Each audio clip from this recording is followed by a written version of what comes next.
người khác nghĩ là tự cao. Nghe rõ, mai cao tao nói về dễ nhớ. Đây là câu chuyện giữa một người Việt và một người Mỹ đó. Tôi nghĩ cuộc đời khi đẹp, khi sau đó sao thừa hận nhau, chân ta cũng dòm máu đỏ. Nô lệ của xã hội, chân ta chưa có tự do. Mọi người bị đòi khiêm tước, mọi người chưa được ăn no. Mời các bạn nghe thử lời này, không có gì dễ ở trên đời này. Người ta hỏi hoài tôi sống ở đâu, where you from, mà nếu mà biết tôi đi ở đâu trước, đừng hỏi gì hết, đừng nói gì hết. Khi tao không nói gì hết là tôi đã chết.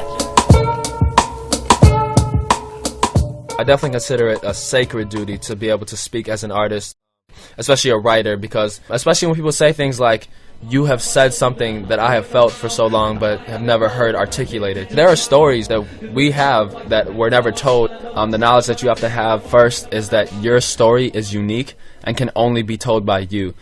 Yeah, Vietnam! Yo, what's good, everybody? Y'all having a good time? He's an awesome MC, awesome poet. He's always down with breakdancing. I was very in awe. My first impression when he started rapping was, wow. I change the world with the word if I could. Configure in the verse, so if it's heard, then I'm good. If that don't work for me, I'll turn the leaf, or turn the leaf, or turn the leaf into some herbal tea, and that's perfect, B. It was clear to everyone that he was on his way. We were all sure he was going to make it. Once I got into it, he was like, damn, man, me and this dude could have been best friends, bro. He was a leader. A really humble kid, but mad eager. He was so dope. He was so good. Need time to write, know it's beats, rhymes, and life. Try to sell me a dream, I don't believe all the hype. He was also a scholar in school. You're not catching that guy on video games, you know. He just had this way of thinking and moving about the world that was really mature and developed. People will be reading about him, I think, you know, for generations to come. I consider John a saint. The first thing I remember was being like, was seeing him go out for to smoke a cigarette and being like, awesome, somebody else smokes cigarettes. This track is dedicated to John Vietnam. John Vietnam is a hip-hop artist originating from Chicago. One love. He's a student at UW-Madison via First Wave, a hip-hop scholarship program. Yeah, yo, when I say one. Can you tell us about your development as a hip-hop artist? One thing, especially as a mixed Asian American, being half Caucasian and half Vietnamese, the most important thing is to acknowledge where you come from so that you can know where you're going after that. This is honest passion crafted cause I'm finished waiting. We definitely heard it through his work because the issues that he addressed within his social justice content had a lot to do with the neighborhood that he grew up in and definitely what it meant for him to grow up as a Hapa, a mixed race Asian person, you know. John Vietnam's father was a Vietnam veteran and his mother was a Vietnam a refugee and an immigrant to the United States who brought actually his older siblings with her. Raised by a mother from a war-torn country. He struggles with that, you know, in terms of folks are wondering what he was. You know, are you Latino? Are you mixed, black and white? Like, what are you? I wondered myself when I seen this guy. I was like, who is this guy? Had his hat all low, you know. You don't know where he is, where he's from. Is John really Viet? I don't know, maybe Filipino. Somewhere in the East, though all the hombres call him Chino. I remember the first line of a piece that he wrote, and it started off, no, I am not Puerto Rican. He was very proud of his identity and very, again, interested in learning to navigate both parts of who he was and how that sort of connected to the larger community of Uptown, which is an extremely diverse community in itself. John lived in a predominantly Asian community. Uptown, like Little Vietnam, like all the Hapas, you know what I mean? Quite honestly, sometimes young people would not cross certain streets or certain boundaries, but he was willing to come to Clarendon Park. And coming over to Clarendon is mostly an African-American Latino community. You know, this is what leadership is about. His life was the example. A mustard seed is growing somewhere next to the dumps, but in Chicago we still waiting on a blessing to come. We need hope, I only hope that I can be that. This isn't how it has to be, I hope that we can see that. John was so clear about what his purpose was with his music. I ain't concerned with what the latest fashion is, cause I could rap about swagger, man, but that just ain't what rapping is. What is currently glorified in hip-hop are the pursuit of very carnal, very material things, even if violence or negativity has to ensue. Yeah, most rappers, you know, you'll hear the same stuff. You'll hear misogynistic lyrics, drugs, partying, alcohol. John was not that guy. One of the major themes in this music was change. Like, it was the ability to do work, do positive work to create change in your community. Definitely. I definitely consider it a sacred duty to be able to speak as an artist. If you don't say something, you're part of the problem. And that's what John was a testament, an absolute embodiment of not just going to sit around and let this wicked system wash over me and rob me of what I feel is my potential. John Vietnam, how did you get started as a hip-hop artist? The summer of my 8th grade year, before I was a freshman in high school, I joined a local community organization called the Multicultural Youth Project. Our values were community building, youth empowerment, and anti-oppression. We would express that through poetry and music and dance any way we could. It just started super young for him, man. I'm not precisely sure, but anywhere between 9 and 12 years old. Yeah, he was into breakdancing. He would come by and he would learn and we would teach him. He was a poet, a b-boy, an MC, a musician, a critical thinker. John used to come to this Kumberlink space in Uptown anywhere from 3 to 5, 6, 7 times a week. It would depend on the season. He was a member of our poetry slam team. And at times when we were doing competitions, we would be in this park at like 2 or 3 o'clock in the morning. We'd hide when they'd lock the doors. After hours, we'd jump off the roof. So we'd have to, you know, put the window up. And John would kind of go first. We would stand here and John would be like, I got you, I got you. And he would literally, you know, catch us. And he was so there for me. His personality was always to look out for other folks and make sure that, you know, other folks were okay. And I think that's obviously, you know, what happened in Madison in the lake that night when he was with his friends swimming, and he went, you know, to make sure that someone was okay. And in doing that, we lost him, but that life was saved. Thinking about you now, choking on the memories of joking about everybody quit smoking eventually. Yo, John Vietnam used to stay awake late nights, waiting for some sleep till the penetrating daylight came bright and early. So he started to embrace life in a new way, started living every day like his last, cause he knew that the end could come fast. And we knew that he was right, but we never really asked what would happen if it happened. Couldn't fathom a reaction if one day he was with us laughing and relaxed, and then the next day he vanished, left his body on the planet, and we took him so for granted that I couldn't understand it. And I was like, what?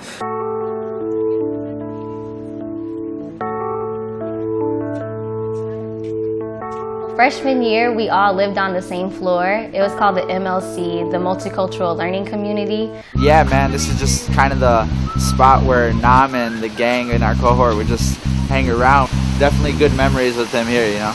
Started with a dream, told me get the cream, but I'd rather do my own thing with my own rhyme scheme. Know what I mean? It's encoded in my genes. Rolling down the stream, but I know who I be. To get at UW-Madison, it's a world class, top tier university. You know, a lot of times students apply and they have this incredible artistic talent, but they don't have the grades. They don't have the academic kind of depth and breadth necessary to to achieve at a high level at a university like this.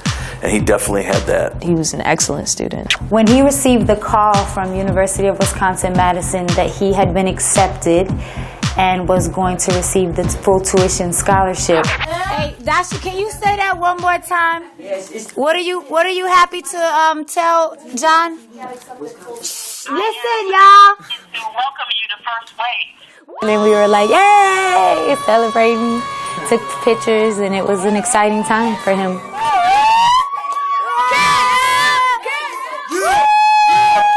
It's a thing of legend, a video that he submitted, because every student has to do a video submission of their artistic work. I still sit in agony. Your mahogany melody has softened though, so I'm proud of you. I wish you could be proud of me too. I couldn't reciprocate. Couldn't stop slitting the linings of my lungs, but they already filled black. I'm sorry for that. Hope to conquer my contradiction and compliment your skin. I bought you a short sleeve t-shirt. Amazing to see what his life was like. I hope you like it. And it was just like, did you see that video?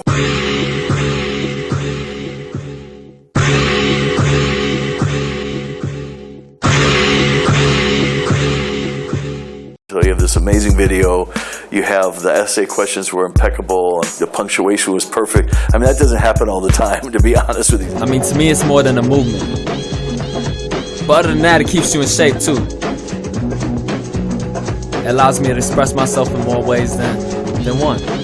At the time of this video, he was 17, 18 years old.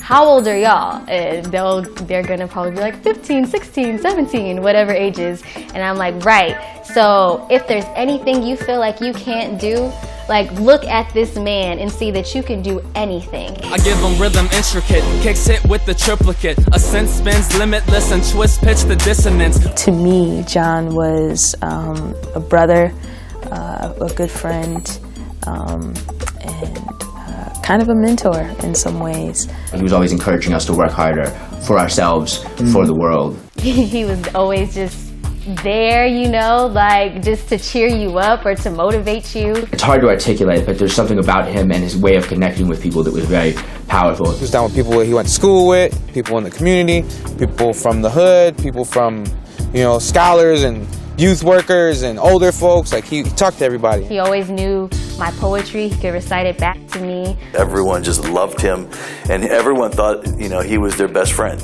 You felt like he cared about you and that he was there for you, even though he didn't know you. It's like another thing that became kind of an inside joke, or even like a practice for us, was trust falls. Trust falls. Trust falls. That's basically someone will stand behind you and you just have to fall into their arms, like trusting that they'll catch you. And so if he doesn't catch me, I'll hit the ground. But he catches me, and yes, to build trust. So we got to the point where we started doing impromptu trust falls, where you would not warn somebody that you were trust falling. You would just say trust fall, and then you just go and you catch each other, right? And then it got to the point where like impromptu trust falling strangers. So we're crossing the street, and it's like me, Vietnam. And were you there when he was doing this? Probably. It's hard to recall who's there all the time because we're all just such a squad. Yeah.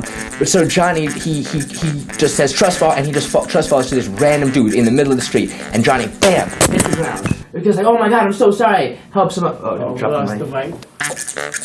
I miss that. Like I miss like them just being mischievous and like knocking stuff down or yelling out the window or banging on your door or just whatever, just so rambunctious, and I miss it so much. Shenanigans. Man, like just all the time. John was just goofy a lot of the times, which was weird to see because he was serious so much. He was always doing something, always moving. Like, where do you find time to do excellent and all those things, you know? He was just always working, like always producing. I know he didn't sleep. I remember him explaining what that was. It was that he had a lot of trouble sleeping when he was a child, like he might have been an insomniac.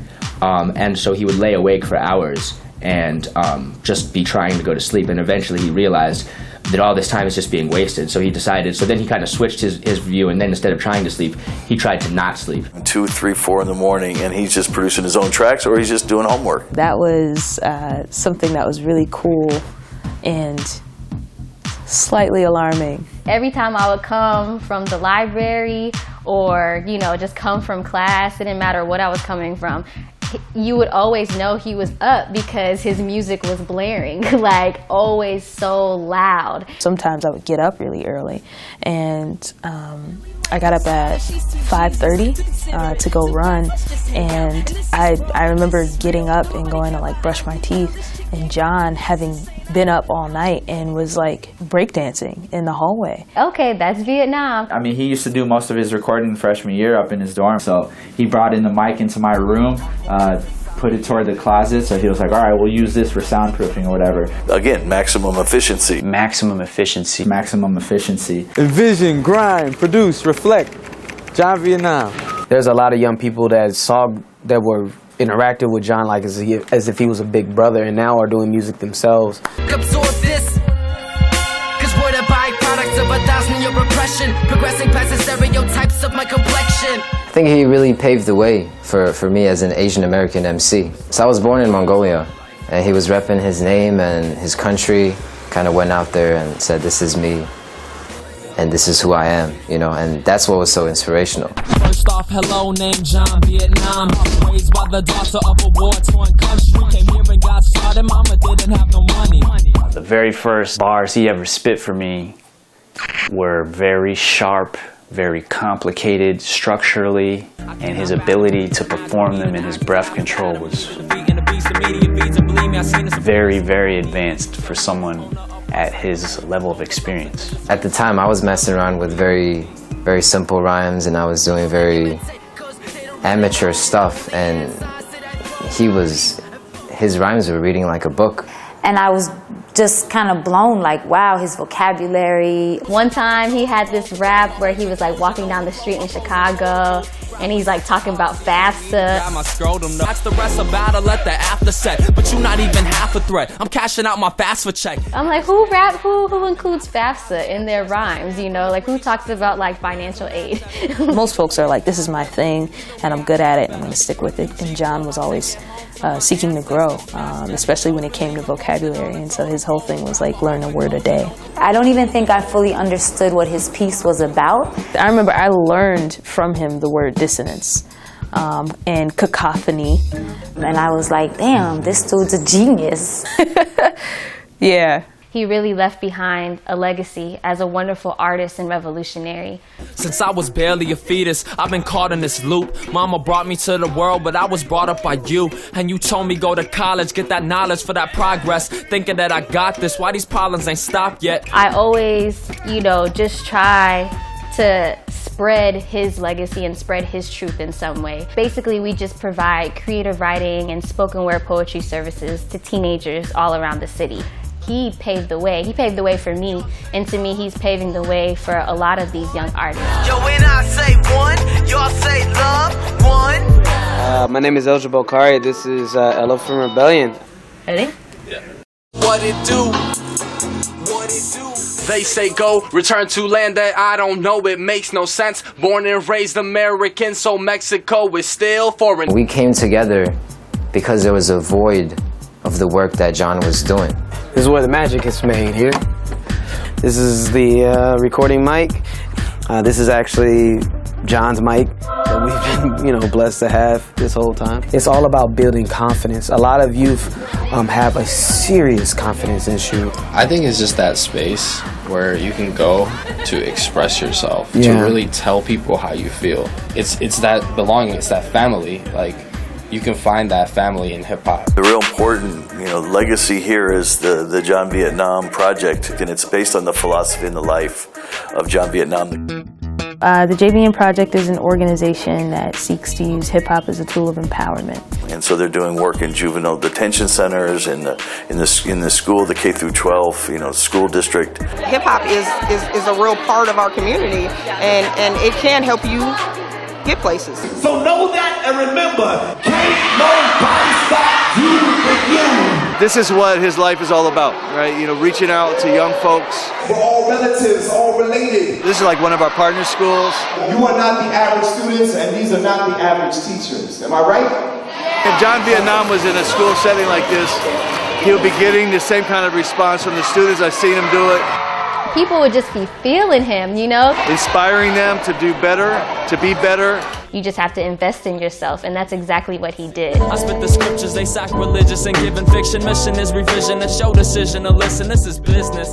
The night before Vietnam passed, he came over to my apartment, and I remember towards the end of the night, I was reading him a poem that I wrote that summer, and he fell in love with it. He was like, oh my gosh, you have to do something with this.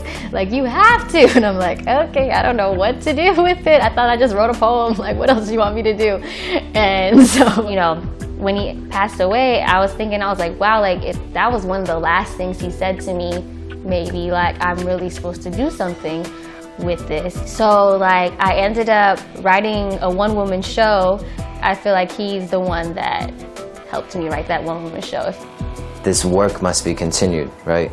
The city of Chicago has had a long, tainted, negative history with police abuse. Some of the more horrific incidences occurred with an individual named John Burge. And there was an effort through the city council to do reparations for some of the victims of John Burge and some of the communities that negatively were affected by the terrible things that he did. Specifically black and brown people in Chicago. It was torture cases. And I sat down with some friends of John, We were fighting to get reparations for the family and the communities so they could heal. It was just me and them. We were able to contribute to this much bigger movement of leaders and organizations and communities who had been moving on this issue for much longer than our involvement. We needed to get all the aldermen to sign on to the ordinance, and in this ward it's Harry Osterman. Those of us who knew John realized that he would have gotten involved with this right away. They very much used their inner voice to talk about how this legislation was important to young people like them. Like all the major groups that John actually was a part of were involved in this. They used John's words. They referenced the fact that if John was here, he would want them to be sitting across the table from me demanding that I support this legislation. And then we read this song, so we kind of just went in there and spit the poem to the Osterman during the meeting. To the Osterman. Or to the alderman. So he can hear our feelings and our passion. This is how John's voice really carried on to this day. So it's like, condos pop up, cops want to shoot us, a crook or someone in the suit. Tell me who do you trust? With what you take for granted, I don't really understand it. I practice balance on the planet's tilted axis. My brain is plagued, but I plan to withstand the damage, and the mind combats the magic, manifest more fragments. If I could wind time so a minute will reverse to fix decisions and revisions with a minute to rehearse. If I could find lines just to spit them in a verse to fix the prisons and the schisms, I'll be finished with my work. Because they were really speaking from their inner self and speaking for young people as well, they really moved me. And he signed on. It was like literally before we finished, so we were like, so, Mr. Alderman. He was like, okay, I'll sign. That's exactly what happened, I remember. It was powerful. It was powerful. They used their talents, but also their passion, and it had a positive influence when it came to public policy. It's John's words. Direct. We need change, but change starts with you. We gotta work on ourselves, even though I know it's hard to do. Condos pop up, cops wanna shoot us, a crook or someone in a suit. Tell me who do you trust? With what you take for granted, I don't really understand it. I practice balance on the planet's tilted axis. My brain is plagued, but I plan to withstand the damage, and the mind can master magic, manifest more than fragments. Listen, if I could wind time so a minute will reverse to fix decisions and revisions with a minute to rehearse. If I could find lines just to spit them in a verse to fix the prisons and the schisms, I'll be finished with my work. There's a lot of lines that foretell his fate, and it's really creepy. It's not creepy, but it's just, it seems like he knew. Yeah, he knew. I'll be finished with my work. I just think he was so in tune with something. He had an old soul. John Vietnam, how old are you? I'm 19 years old today. And so, where do you see yourself in, say, 15 years? Well, that was a really long time from now. The caption will say, "What beautiful life," next to the portrait of a sinner. I can't forgive myself, and the earth has forsaken me, as I have forsaken life. And the only f***ing offering I have is a revision of the same letter every night. I mean, it says a lot. Yeah, so. I think we all can feel like that sometimes. If I could change some things about what I've done in the past or what I haven't done in the past. If you speak on an experience that you have, there's a very good chance that someone out there can relate to it. So not only does it become a healing process for you, but it becomes a healing process for the listener. So I believe it's really important to stay true to your story so that other people can be touched by it. That's how we operate, man. We'll talk about some stuff that sucks, and then we'll start making music. And he was still growing. He was still getting better all the time. We know people still want John's music because his YouTube hits still keep going. A lot of things have come to fruition. His charity is people have taken it into their own hands after his passing. Kumba Links is still spearheading different initiatives on his behalf. I mean, the guy has an honorary street in his name, you know what I mean? So it's very easy to see that he sparked a wave of community organizing and output the way that he really spoke to in his work. Millie, I would buy me a Dre beat, then ain't worth it. I came to earth to paint with words and slay the verse perfect. If I'm going to be sharing with youth about James Baldwin, Toni Morrison, Amiri Baraka, I'm also going to throw in John Vietnam. You can't just close the book on him. Those lives that come in that are so special just will continue giving. It's light. Over over the rest of millennia. Most definitely feel that John's energy is still with us, you know. My favorite tweet from Vietnam was the last tweet that he posted. Mad productive, posted with fam, love in the air. John Vietnam. Raise your hands up in the sky one time. For John Vietnam 2 times. For John Vietnam 1 time. For John Vietnam 2 times. This for JVN, yo, check it. It was in the wind when I heard he was gone, but I know he lived forever through the songs. We extend strong the message, so check it. The legacy that we all know is endless, it's endless, it's endless. It's endless, it's endless, it's endless. 847 to the 312 773, and this song's for you. Take me home to Vietnam. Cho con về trước Vietnam. Mãi mãi suốt đời cho Vietnam. That's it. It ain't hard, but that was not really emphatic. So we gonna try again. You know what I'm saying? 773, yeah. Woke in the middle, I couldn't sleep. Mom racing, couldn't breathe. Shots fired, the police, 2 sirens, they could the streets. 2 young teen in the back of the heat. Hear that it shouldn't wanna weep. But what do I know? I'm too young, it was just a part of my reality. And honestly, so many calling it systematic lottery. They're probably the one who's dead and gone isn't a better home. Far from this bitter world where culture own the That's basically it. Peace, love, and respect. Stay blessed, y'all. Thank you. One time. For John Vietnam 2 times. This for JVN. Yeah.